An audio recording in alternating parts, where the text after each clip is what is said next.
My name is CA Anuj Garg and welcome back to my channel.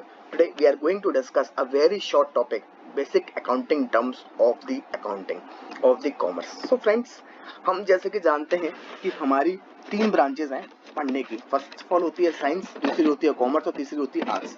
Science जो होती है वो primary related होती है for the development of the technological development of medicine. कोई भी अगर आपको टेक्नोलॉजिकल डेवलपमेंट करना है, कोई भी मेडिसिन की डिस्कवरी करनी है, इन्वेंशन करना है कोई, तो आप किस फील्ड्स को चुनोगे? साइंस के लिए. Art is for historical data को इवेल्युएट करना है, कोई टीचिंग लाइन में जाना है, वो आर्ट्स होती है. बट अगर किसी को बिजनेस ट्रांजेक्शन को रिकॉर्ड करना है तो आप बताइए किसकी हेल्प लोगे? वो हमारी हेल्प करता है कौन? कॉमर्स. कॉमर्स ही एक ऐसा सोर्स है, एक ऐसे सब्जेक्ट है जो आपको इवेल्युएट करने की कैपेबिलिटीज प्रोवाइड करता है, जिसके थ्रू आप मॉनेटरी टर्म्स में होने वाले ट्रांजैक्शन को इजीली रिकॉर्ड कर पाओगे, इजीली समझ पाओगे और उनको इजीली तरीके से एनालाइज कर पाओगे. एज फ्रेंड्स, आप जानते हो कि कोई भी बिजनेसमैन जब एक बिजनेस स्टार्ट करता है तो उसका प्राइमरी मोटिव होता है कि उस बिजनेस से पैसा कमाए. भाई आजकल जमाने में पैसे की सबको नीड है. सब क्या चाहते हैं कि भाई मैं आज दुकान खोल के बैठा हूँ, मैं आज शॉप खोल रहा हूँ, मैं अपनी कंपनी चला रहा हूँ, मैं अपना ऑफिस चला रहा हूँ, तो प्राइमरी मोटिव होता है कि मैं कैश अर्न करूँ. कोई भी सर्विस अगर मैं प्रोवाइड करता हूँ, कोई भी गुड्स अगर मैं सप्लाई करता हूँ, उसके अगेंस्ट में उसको क्या मिले? मनी मिले. और उस मनी पे भी क्या मिले? वो मेरी अबव द कॉस्ट हो. कॉस्ट जो मेरी जा रही है उस सर्विस को प्रोवाइड करने में, उस गुड्स को प्रोवाइड करने में, उससे ऊपर मेरे को मनी कंसिडरेशन रिसीव होनी चाहिए. तभी तो मेरे को बिजनेस चलाने में मजा आएगा, तभी तो मेरा प्रॉफिटेबिलिटी बढ़ेगी और तभी मैं बिजनेस चलाऊंगा. तो ये चीजों को एनालाइज करने के लिए, रिकॉर्ड करने के लिए, क्लासिफाई करने के लिए और एट द एंड आपका रिजल्ट्स एनालाइज करने के लिए, बताने के लिए कि वेदर जो बिजनेसमैन है is in the financial position of that businessman is in good position और बैड, वो एनालाइज करके इंटरप्रेट करके आपको कौन देता है? अकाउंटेंसी देती है. और अकाउंटेंसी का जो मेथड्स हैं, टर्म्स एंड कंडीशन है, किसने स्पेसिफाई कर रखे हैं? Commerce has specified those accounting assumptions, methods, tricks through which we can calculate, interpret and record our transaction in the financial statement. So basically commerce हमको business transaction को record करने के लिए मेथड्स प्रोवाइड करती है, जिसके थ्रू हम अपने फाइनेंशियल ट्रांजेक्शन, इकोनॉमिक ट्रांजैक्शन जो है उनको रिकॉर्ड कर पाते हैं, क्लासिफाई कर पाते हैं, समझ पाते हैं और अपनी जो फाइनेंशियल पोजीशन को उसको एनालाइज कर पाते हैं. कॉमर्स का ही एक टर्म है अकाउंटेंसी. अकाउंटेंसी ही कॉमर्स के अंदर हमको हेल्प करती है अपने बिजनेस में होने वाले गेन और लॉस को एनालाइज करने में. एग्जांपल लेते हैं कि भाई अगर किसी बिजनेसमैन ने को बिजनेस चालू करा, उसका बिजनेस चालू करा, 1 महीना बीता, 2 महीने बीता, 3 महीने बीता, 4 महीने बीते, पैसा लगाता जा रहा है, माल परचेस हो रहा है, सेल हो रहा है, प्रॉफिट उसका कैश आ रहा है, उसके पास का कैश जनरेट हो रहा है, कैश जा भी रहा है, कैश आ भी रहा है. बट 4 महीने बाद जब वो हिसाब लगाते हैं तो वो एनालाइज करते हैं कि भाई मेरा जो कैश आया था, जो मैंने इन्वेस्ट किया था अपने बिजनेस में, उससे ज्यादा मेरे पास कैश है. इस मीन्स कि उनकी प्रॉफिटेबिलिटी है. तो उन्होंने क्या करा? बेसिकली एक कैलकुलेशन करी. उस कैलकुलेशन को ही क्या कहते हैं? अकाउंट्स. जैसे कि आप भी, अगर आपकी मम्मी आपको दिन में कोई सामान खरीदने के लिए 100 रुपए देती होंगी, सामान आया 70 रुपए का, तो आप भी कैलकुलेशन करते हो कि भाई 70 का सामान आया, मम्मी ने मेरे को 100 रुपए दिए थे, 30 रुपए मेरी पॉकेट में है अभी भी, अगर मैं मम्मी को रिटर्न करने होंगे, मेरे को 30 रुपए रिटर्न करने होंगे, तो 100 रुपए की कैलकुलेशन आपने भी करी. उस कैलकुलेशन को ही क्या कहते हैं? अकाउंट्स.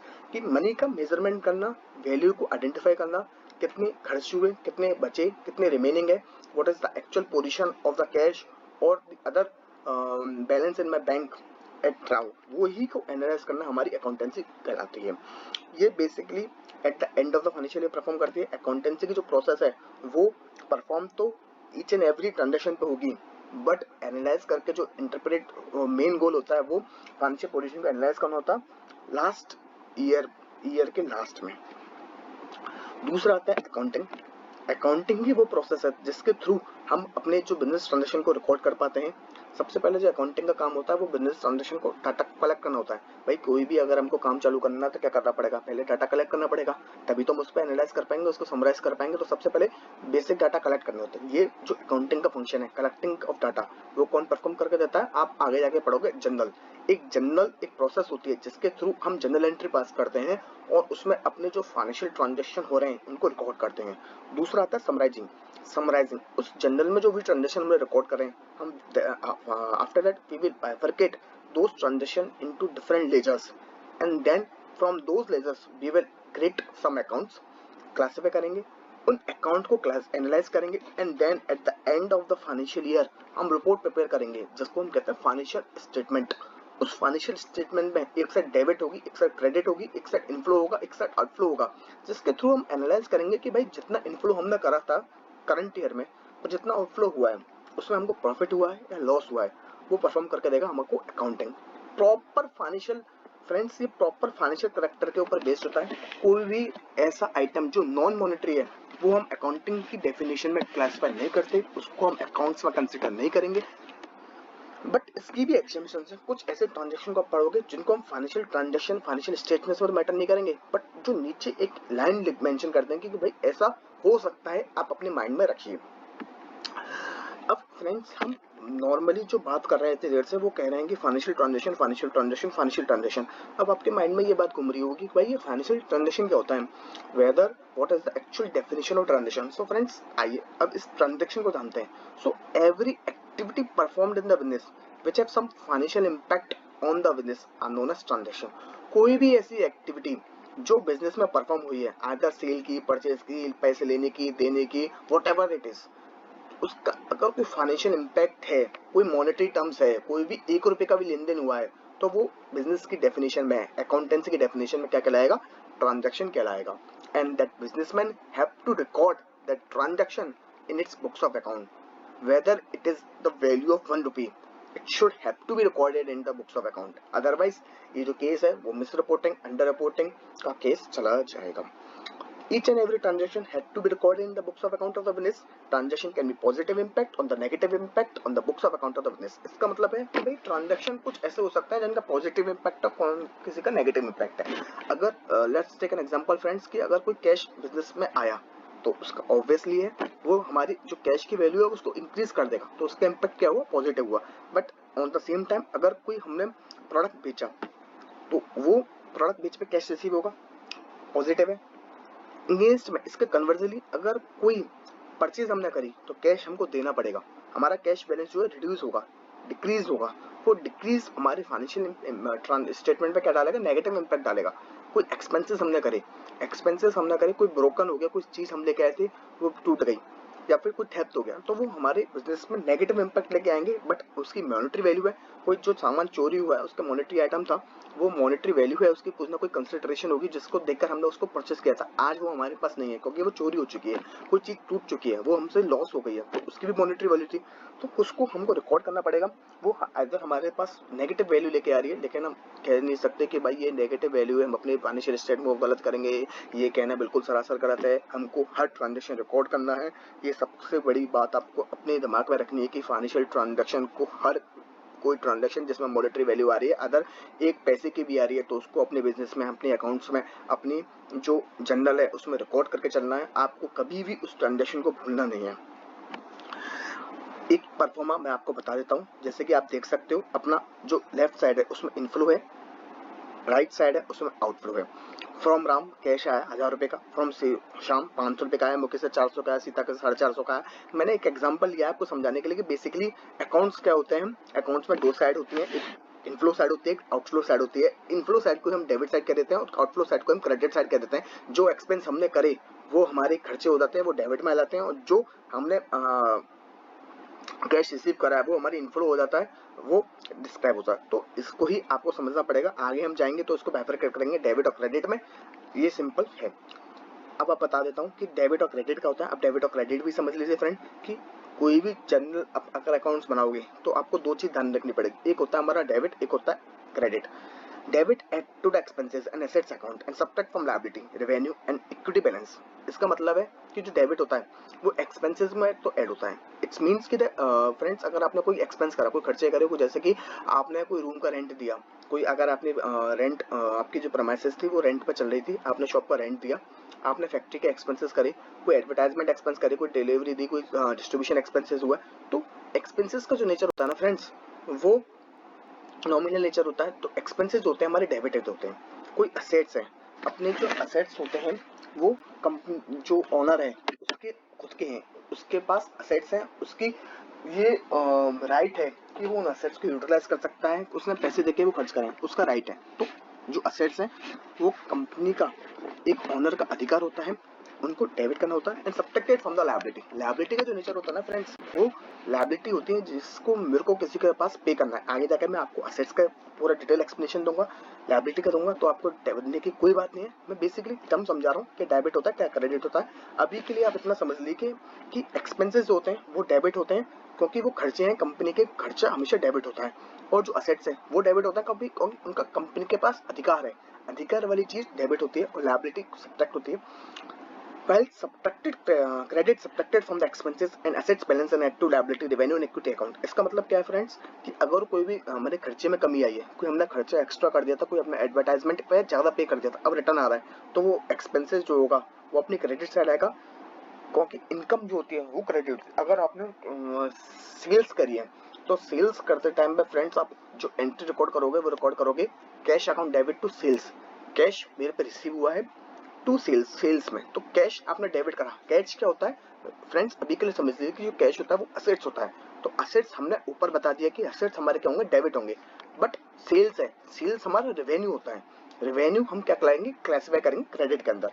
ऐसी इक्विटी है और बैलेंस है, इसको हम आगे वाली जो स्लाइड्स आएंगी फ्रेंड्स, अगली वीडियो आएंगी, उनमें मैं आपको डिटेल्ड मैनर में समझा दूंगा। तब तक के लिए आपको कोई भी टेंशन लेने की जरूरत नहीं है। आप बस इतना समझिए कि अपने जो एक्सपेंसेस होते हैं वो डेबिट होते हैं, असेट्स डेबिट होते हैं, और कोई लायबिलिटी अगर कम हो रही है तो वो डेबिट होगी। इसके अगेंस्ट, इसके कन्वर्सली, अगर कोई एक्सपेंसेस कम हो रहा है वो क्रेडिट होगा, कोई असेट्स का बैलेंस कम हो रहा है वो क्रेडिट होगा, और कोई रेवेन्यू जनरेट हो रहा है, कोई कैश रिसीव रेवेन्यू जनरेट हो रहा है तो वो क्रेडिट होगा। फ्रेंड्स अब मैं आपको बताता हूँ असेट्स के बारे में।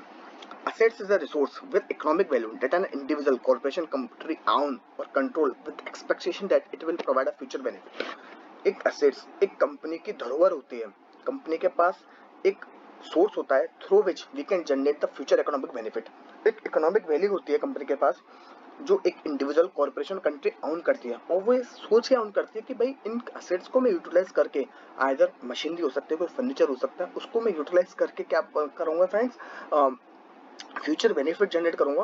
अगर कोई बिजनेसमैन पैसा इन्वेस्ट करता है, पैसा इन्वेस्ट करने के थ्रू वो कोई मशीनरी परचेस करता है, तो उसका मोटिव क्या होगा उस मशीनरी परचेस के लिए, कि मैं प्रोडक्शन करूंगा, प्रोडक्शन करके रेवेन्यू जनरेट करूंगा, वो रेवेन्यू मेरा कहाँ यूटिलाइज होगा, उन एक्सपेंसेस को करने में, प्रॉफिटेबिलिटी जनरेट करने में। तो उस मशीनरी का जो है आप असेट्स की तरह क्लासिफाई करोगे।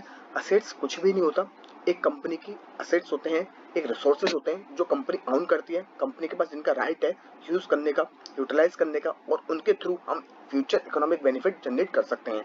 असेट्स जो होते हैं कंपनी की बैलेंस शीट में रिपोर्ट होते हैं on the left side. Company का जब आप फॉर्मेट पढ़ोगे तो जो बैलेंस शीट में आप असेट्स की साइड होती है वो लेफ्ट होती है, और जो लायबिलिटी की साइड होती है वो राइट होती है। They are the classified current. अब क्लासिफिकेशन ऑफ असेट्स पे अलग अलग होता है, जैसे करंट असेट्स होते हैं, फिक्स्ड असेट्स होते हैं, फाइनेंशियल्स होते हैं और इंटेंजिबल होते हैं। इनके बारे में मैं डिटेल एक वीडियो बनाऊंगा फ्रेंड्स, असेट्स के टाइप बताऊंगा, उसमें लायबिलिटी के टाइप बताऊंगा। So please stay tune with my channel उसको समझने के लिए। दे आर ब्राउट और created to increase the firm value और बेनिफिट फ्रॉम ऑपरेशन। जैसे मैंने आपको बताया कि जो असेट्स होते हैं वो बेसिकली उनका यूटिलाइजेशन किसके लिए होता है, कि भाई फर्म की वैल्यू को बढ़ाए, इंक्रीज करे, इन्हांसमेंट करे और फर्म को बेनिफिट पहुंचाए। इसके अगेंस्ट, इसके बिल्कुल अपोजिट लायबिलिटीज होती हैं जो कंपनी की लायबिलिटी है। कंपनी के ओनर को अगर किसी को पेमेंट करना है, कोई ऑब्लिगेशन डिस्चार्ज करनी है, तो वो किस में क्लासिफाई होगी, लायबिलिटी में होगी। Liability is a term in accounting that is used to describe any kind of financial obligation that a business has to pay to at the end of the accounting period to a person of the business। liability is settled by transfer economic benefits such as money, goods or services। अब भाई कोई भी आपको payment discharge करना है, तो आप भी फ्रेंड्स बताइए कि अगर आपने अपने फ्रेंड से 100 रुपए उधार ले रखे थे, तो आपके लिए वो क्या है, लायबिलिटी, क्योंकि आपको वो चुकाने हैं 100 रुपए उस फ्रेंड्स को। बट आपके फ्रेंड के लिए वो क्या है, असेट्स, उसको 100 रुपए मिलेंगे, तो वो अपनी बुक्स में आपको क्या दिखाएगा, एज असेट्स दिखाएगा। बट आप अपनी बुक्स में उस फ्रेंड को क्या दिखाओगे, एज अ लायबिलिटी दिखाओगे, क्योंकि आपको पेमेंट करना है। अब पेमेंट आप जो करोगे या तो कैश में करोगे या उसको कुछ सामान दोगे, तो क्या होगा, काइंड में। लायबिलिटी का डिस्चार्जेशन कैसे हो सकता है, या तो कैश में हो सकता है, इन कंसिडरेशन हो सकता है, या अदर देन कंसिडरेशन हो सकता है, इन काइंड में। Liability are recorded on the right side of the balance sheet. Liability जो होती है वो right side of the balance sheet recorded होती है, which include different type of loan, creditor, lender and supplier. ये types of liabilities हैं कि जो लायबिलिटीज हैं वो शॉर्ट टर्म हो सकती हैं, लॉन्ग टर्म हो सकती हैं। शॉर्ट टर्म लायबिलिटीज जो होती हैं वो बेसिकली मैं आपको क्रिप्स बता देता हूँ कि 12 महीने से पहले की जो लायबिलिटी होती है कि हम आपको ये है कि eight the end of the financial year हम इवेल्युएट करते हैं कि इन लायबिलिटी को हम 12 महीने से पहले चुका देंगे, तो उनको क्या क्लासिफाई करेंगे, हम शॉर्ट टर्म लायबिलिटी क्लासिफाई करेंगे फ्रेंड्स। लेकिन अगर कोई लायबिलिटी आपको लगती है कि भाई मैं 12 महीने में इस लायबिलिटी को नहीं चुका पाऊंगा और उसकी ड्यू डेट भी नहीं है, आपने बैंक से लोन ले रखा है, उसको 3-4 साल बाद पे करना है, तो वो अभी तो लायबिलिटी है नहीं आपको पेमेंट करने की कि 12 महीने के अंदर पेमेंट करना है, उसकी ड्यू डेट भी नहीं है, उस ना बैंक वाले मुझसे आके मांगेंगे, तो वो लॉन्ग टर्म लायबिलिटी में क्लासिफाई होगी, वो शॉर्ट टर्म लायबिलिटी में नहीं होगी। तो बेसिकली फ्रेंड क्या है कि असेट्स जो हुआ वो कंपनी की असेट्स हो गए, रिसोर्सेज हो गए, जिन पर कंपनी का राइट है यूटिलाइज करने का और जिनसे कंपनी एक्सपेक्ट करती है फ्यूचर इकोनॉमिक बेनिफिट जनरेट करने का। बट इसके अगेंस्ट जो लायबिलिटी है वो ऑब्लिगेशन है कंपनी की, जिनको चुकाना है, लायबिलिटी है उनको चुकाना पड़ेगा कंपनी को। कंपनी या तो उनको मॉनेटरी टर्म से प्रोवाइड करे या काइंड में प्रोवाइड करे, बट किसी भी तरीके से कंपनी को पेमेंट करना पड़ेगा। Last but not the least, capital. अब फ्रेंड्स एक बात बताइए कि आप जब कोई भी सामान खरीदने जाते हैं तो आप क्या प्रोवाइड करते हैं, मनी प्रोवाइड करते हैं उस दुकानदार को, जब भी तो सामान खरीदते हैं। तो ऐसे भी एक बिजनेस को भी एक सामान मानिए कि भाई जब किसी बंदे को नया बिजनेस चालू करना है, किसी भी ओनर को नया बिजनेस चालू करने की सोच रहा है वो, तो उसको वो एंटिटी खोलने के लिए क्या करना पड़ेगा, कुछ पेमेंट करना पड़ेगा, कुछ मनी इन्वेस्ट करनी पड़ेगी, तभी तो कुछ सब्सटेंस फॉर्म में आएगा। तो जो इनिशियल अमाउंट इन्वेस्ट होता है किसी भी बिजनेस में, उस बिजनेस को चालू करने के लिए वो क्या होता है फ्रेंड, वो कैपिटल कहलाता है।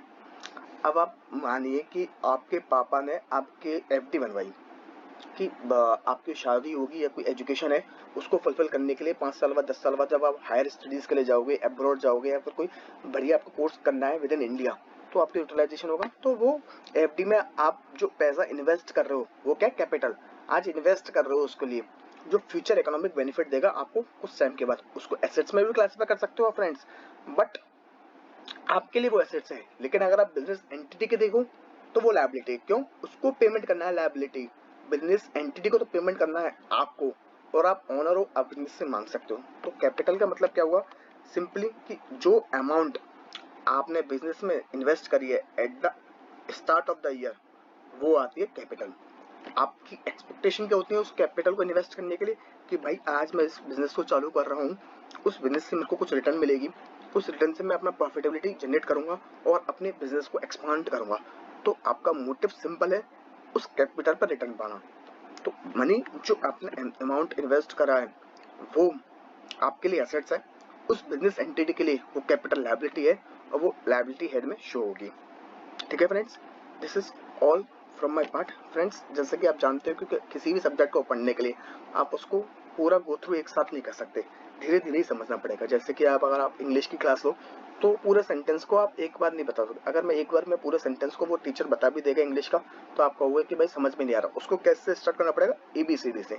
उससे ही ऐसे ही मैंने आज कॉमर्स को समझने के लिए, अकाउंटेंसी को समझने के लिए आपके बेसिक जो टर्म्स है उनको समझाना शुरू करा है। If you like this video please like and subscribe my channel. मैं आगे भी आपके साथ जुड़ता रहूंगा, नई नई video on a daily basis upload करता रहूंगा। हाँ, if you have any query on this topic और other than this topic, if you have any particular query, please do ping your comment. I will happy to resolve that. Okay, this is all from my part for today. Happy learning. Bye bye. Stay tuned with my channel for the more informative video. Bye.